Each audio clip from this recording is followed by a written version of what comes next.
Page 15. No need to run. Mindfulness gives you the inner space and quietness that allows you to look deeply, to find out who you are and what you want to do with your life. You won't feel the need to make yourself run after meaningless pursuits anymore. You've been running, looking for something, because you think that thing is critical for your peace and happiness. You push yourself to achieve this and that condition so that you can be happy. You believe you don't have enough conditions to be happy right now. And so you develop the habit many people have of constantly running after one thing or another. I cannot be peaceful now.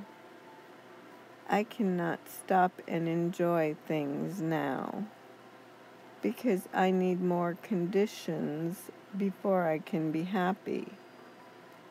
You actually stifle the natural joy, the viree that is your birthright.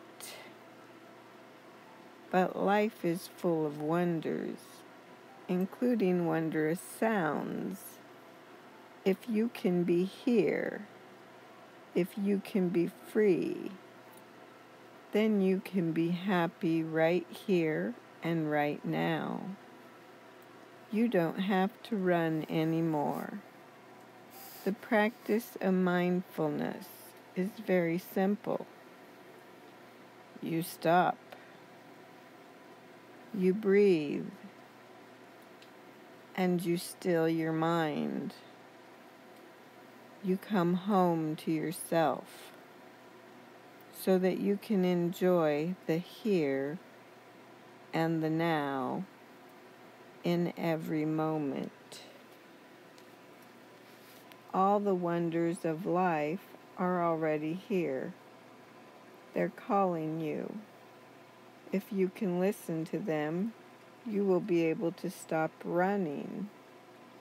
What you need, what we all need, is silence. Stop the noise in your mind in order for the wondrous sounds of life to be heard. Then you can begin to live your life authentically and deeply. A steady diet of noise.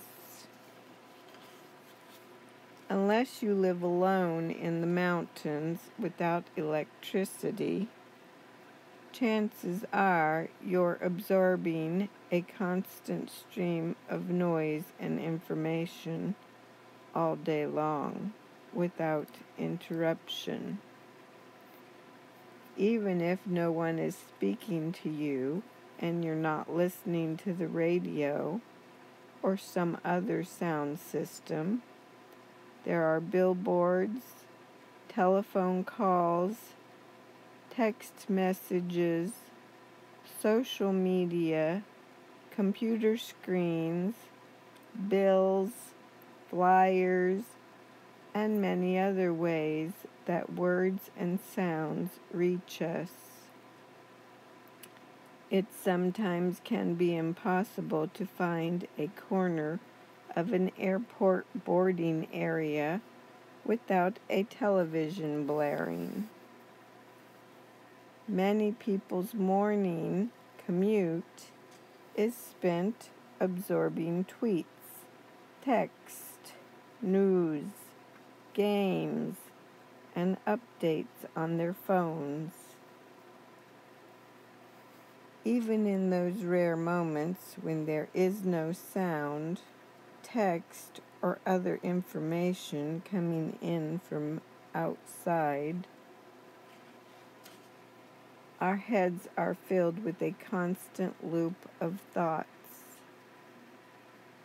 How many minutes each day, if any, do you spend in true quiet? Silence is essential. We need silence just as much as we need air, just as much as plants need light. If our minds are crowded with words and thoughts, there is no space for us. People who live in an urban setting get used to a certain level of ambient noise. There's always someone shouting, traffic honking, or music blaring. The constancy of perpetual noise can actually become reassuring. I know friends who go to the countryside for a weekend, or who go to a meditation retreat and find the silence scary and unsettling. The silence didn't feel safe or comfortable because they are used to a background of constant noise. Plants can't grow without light. People can't breathe without air. Everything that lives needs space to grow and to become. Fear of silence. I have the impression that many of us are afraid of silence. We're always taking in something: text, music, radio, television, or thoughts to occupy the space. If quiet and space are so important for our happiness, why don't we make more room for them in our lives? One of my longtime students has a partner who is very kind, a good listener, and not overly talkative. But at her home, her partner always needs to have the radio or TV on, and he likes a newspaper in front of him while he sits and eats his breakfast. I know a woman whose daughter loved to go to sitting meditation at the local Zen temple and encouraged her to give it a try. The daughter told her, "It's really easy, Mom. You don't have to sit on the floor. There are chairs available. You don't have to do anything at all. We just sit quietly." Very truthfully, the woman replied, "I think I'm afraid to do that." We can feel lonely even when we're surrounded by many people. We are lonely together. There is a vacuum inside us. We don't feel comfortable with that vacuum, so we try to fill it up or make it go away. Technology supplies us with many devices that allows us to stay connected. These days, we are always connected, but we continue to feel lonely. We check incoming emails and social media sites multiple times a day. We email or post one message after another. We want to share. We want to receive. We busy ourselves all day long in an effort to connect. What are we so afraid of? We may feel an inner void, a sense of isolation, of sorrow, of restlessness. We may feel desolate or unloved. We may feel that we lack something important. Some of these feelings are very old and have been with us always, underneath all our doing and our thinking. Having plenty of stimuli makes it easy for us to direct ourselves from what we're feeling. But when there is silence, all these things present themselves clearly. A smorgasbord of stimuli.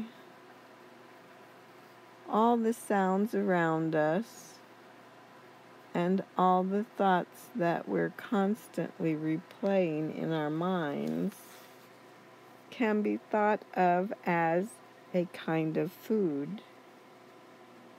We're familiar with edible food, the kind of food we physically chew and swallow.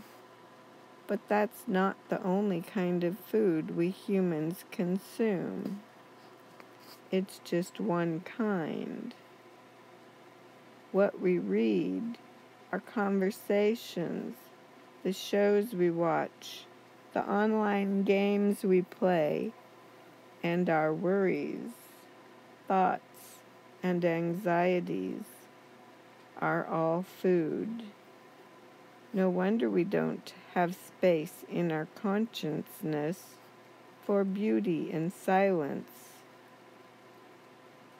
We are constantly filling up on so many other kinds of food. There are 4 kinds of food that every person consumes every day. In Buddhism, we call these kinds of food the 4 nutriments. They are edible food. Sense impressions, volition, and consciousness, both individual and collective. The edible food is, of course, the food that you eat with your mouth every day. The second food, sense impressions, is the sensory experience you receive through your eyes, ears, nose, tongue, body, and mind. This includes what you hear, what you read, what you smell, and what you touch. It includes your phone and text messages, the sound of the bus outside your window, and the billboards you read as you pass by it. Although these things are not edible food, they are information and ideas that come into your consciousness, and you consume them every day. The third source of nutriment is volition. Volition is your will, your concern, your desire. This is food because it feeds your decisions, your action, and your movements. Without any volition, without any desire to do anything, you wouldn't move. You would simply wither.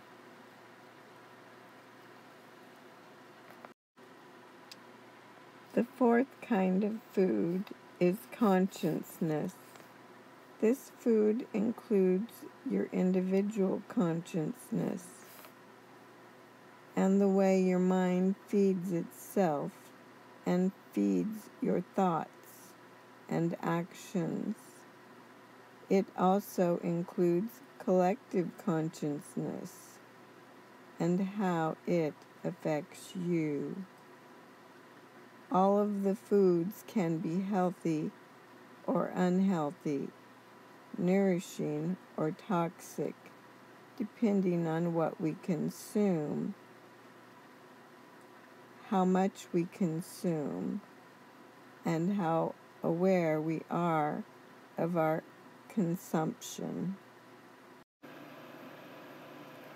For example, we sometimes eat junk food that makes us sick, or drink too much when we're upset about something, in the hopes of distracting ourselves, even if afterwards that consumption makes us feel worse.